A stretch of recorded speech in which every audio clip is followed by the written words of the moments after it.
Well, with the LA Clippers, we have people blaming the medical team. We have people blaming the Clippers. Plenty of people blaming Kawhi. You know what's weird about it? Paul George has been hurt a bunch since he's been a Clipper.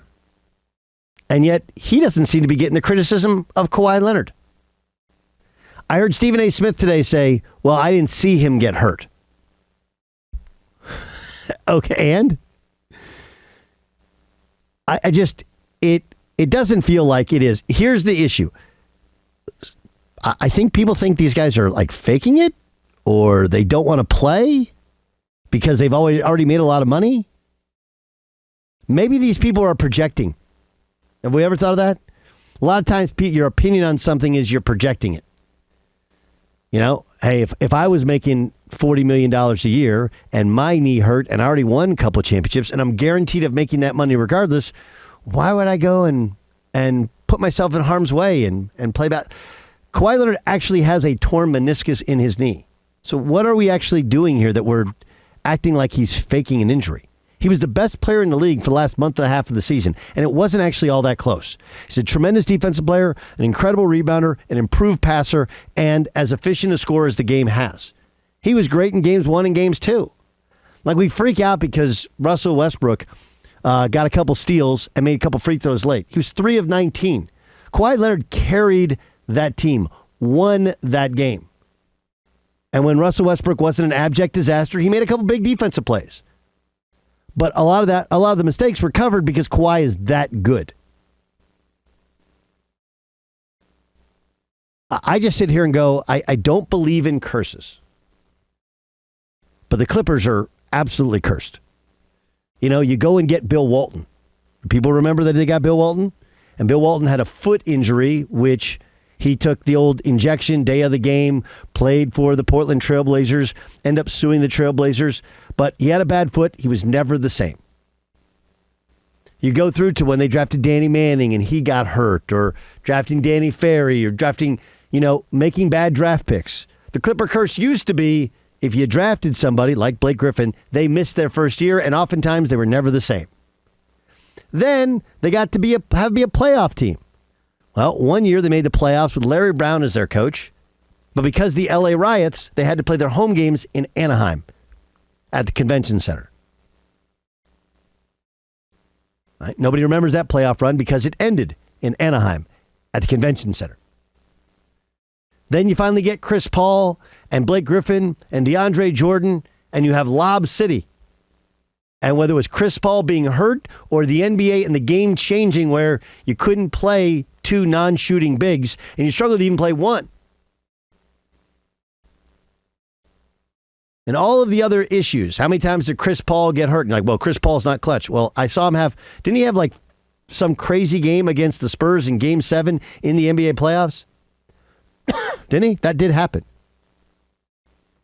Dudes get hurt at inopportune times. That's sports. But now, because it's happened to Kawhi in 2 of the last 3 years, where he's had a knee injury, you have Stephen A. Smith, who's the foremost hot take artist in all of sports. Stephen A. Smith is. Right?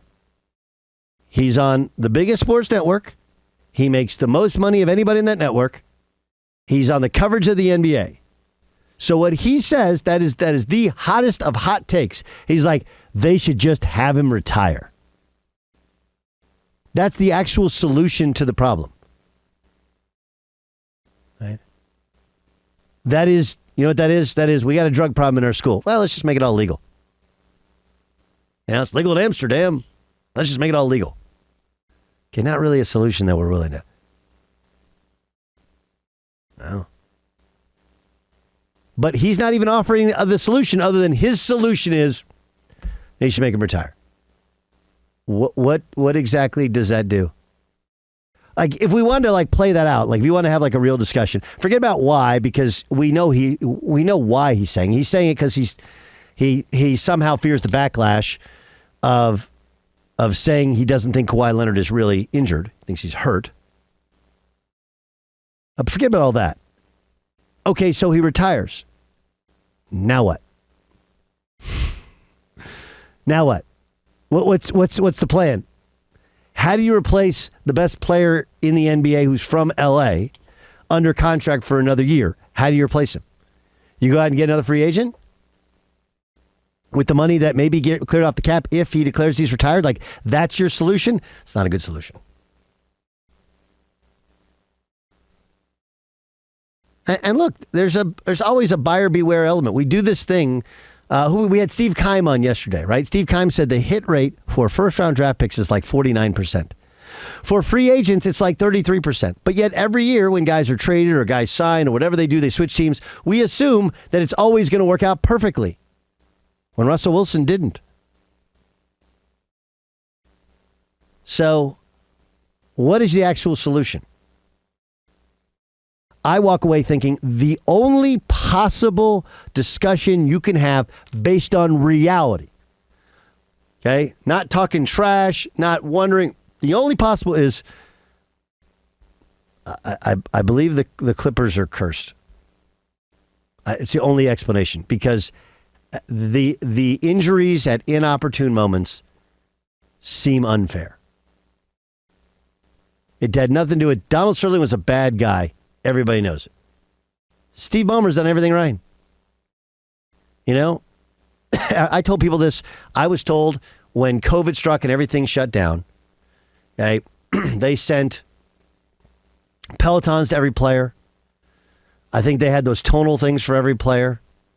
They had people constantly checking in.